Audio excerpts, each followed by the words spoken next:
Back, we continue right here with the Ireland Contracting Nightly Sports Call. We're on the Borders and Borders hotline. You see the number right there, 412-575-2600. Bob Pompeani and Gene Collier. And, you know, the Steelers, we get a lot of tweets on the Steelers, so I'll read one to prompt a conversation with Gene before we go to the lines. Ron Matthews says, if the Steelers don't trade up to get one of the Devons, do you think they will trade down?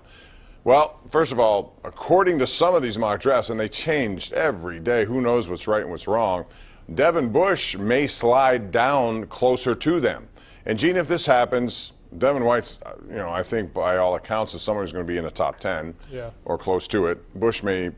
But if it slips to you, then they have to make a call. And if it becomes something like maybe 5 picks away, I think they will make an effort to trade up.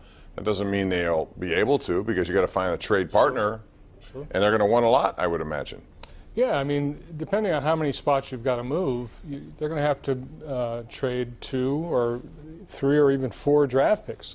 Now, they're in a position where they might want to do that because they have 10. But again, it depends on how the first half of that round or the first 5 or 10 picks unfold. There's just no telling. I mean, we can pretend we know what's going to happen. No, nobody knows. But we're not going to do that, are we, Bob? I know, and you can read as many mock drafts as you want. They're all different. They all change. The same writers change day to day. It is what it is. So we'll see how it goes. Ronnie Ballgame on Twitter at KD Pomp says it's called hurdling, to make a move just to make a move, or to make a move that makes no sense. Sullivan does it as well. Well, I will tell you this, Ronnie. Again, there are 1,000 decisions over the course of a year these guys have got to make. Some work, some don't. As Gene said, if it works, I just didn't like it. I didn't like the way. Yeah, I didn't like it. Yeah, we both didn't like it. So it happens, and whatever the reason was, he went for it, and it didn't work, and they lost. Let's go to line 1, Ed and Carrick. Hey, Ed, how you doing? Hey, Bob, how you doing? All right, what's going on, sir? Hey, 2 questions. Columbus Blue Jackets, they're a lower seed, right? Oh, yeah. They're all lower seeds that have been winning. We may have 8 first-round upsets in all 8 series. Who knows? I'm saying if Washington wins tomorrow, how come they don't play the Columbus Blue Jackets? Oh, they're not reseeded after the first round. No, it's not reseeded. If Washington was the division winner, which means they get a wild card team that would be the second from the lowest, because Tampa had, and you cross over 2 divisions is how it works. So Columbus was the worst team to get into the playoffs. Therefore, they crossed to the Atlantic to take on the team that had the number 1 amount of points, which was Toronto. So I hope that answers your question. Bill Latrobe, what's up, Bill? How are you? How you doing, Bob? All right, how are you? Like you and Gene every night. And Thanks. I just want to tell you, I think Clint Hurdle lost both of the games. Last night he pulled Musgrove. He should not have pulled him. And tonight with Jung Ho Gong, that was an idiotic move. I just wanted to think what your thoughts are on that. Yeah, well, my thoughts on that are as they were last night. You know, on this show, Clint Hurdle loses every time. Every game the Pirates lose is Clint Hurdle's fault.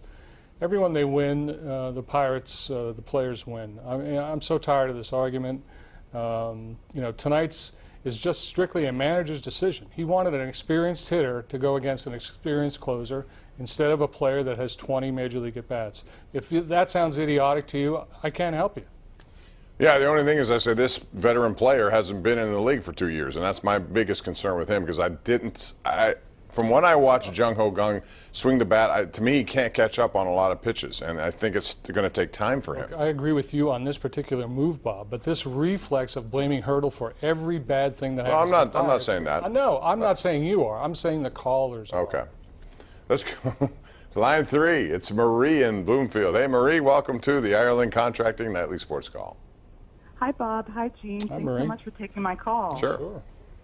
And long-time viewer, first-time caller, and definitely want to talk about the Pirates. I wish I had something to give you. Gene, do you? Nothing. We've got nothing No, for you. we got nothing other than our appreciation. Sure. I would say just talking to you is enough, so that's okay. But question about the Pirates, and this might be nitpicking, but just curious. My husband and I are big fans, go to a couple games every year, but we watch a lot on TV. We noticed last year Josh Harrison did this, and so did Sean Rodriguez. And we noticed tonight that Bell did this.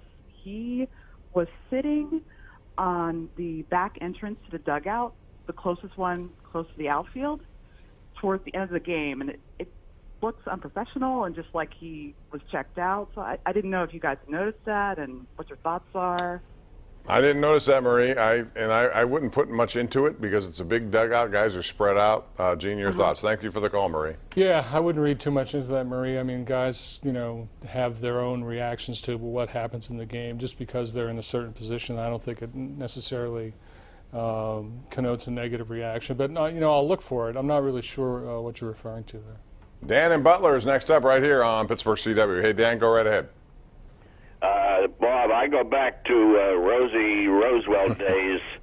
I listened to the game when Chicago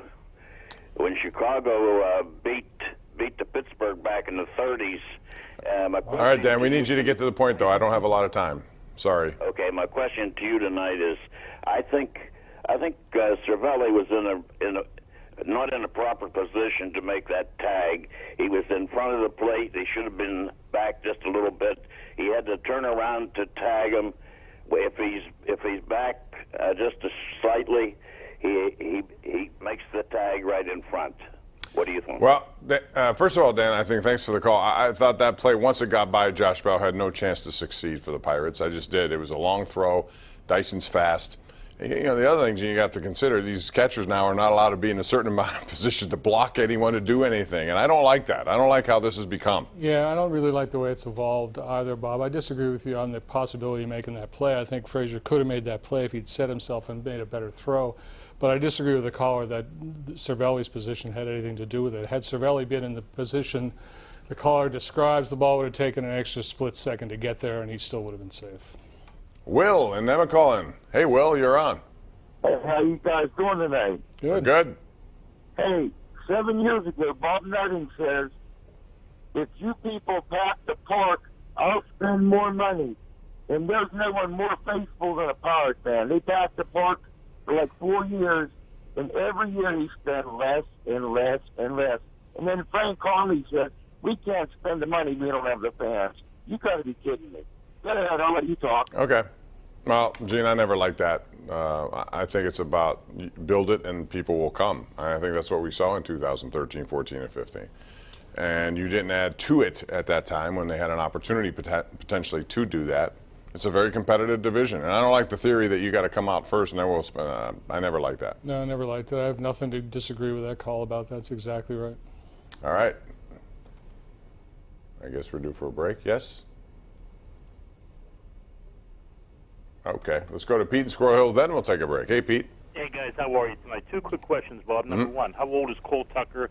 And number 22. two, you guys owned a major league organization. If you're starting a team with any player under 23 years of age, would you pick Acuna Jr. or Bellinger? Thank you. Oh, that's a tough one. First of all, Cole Tucker's going to be 23 in July. A great kid, by the way. I just love being around him, and it's an infectious attitude, Gene.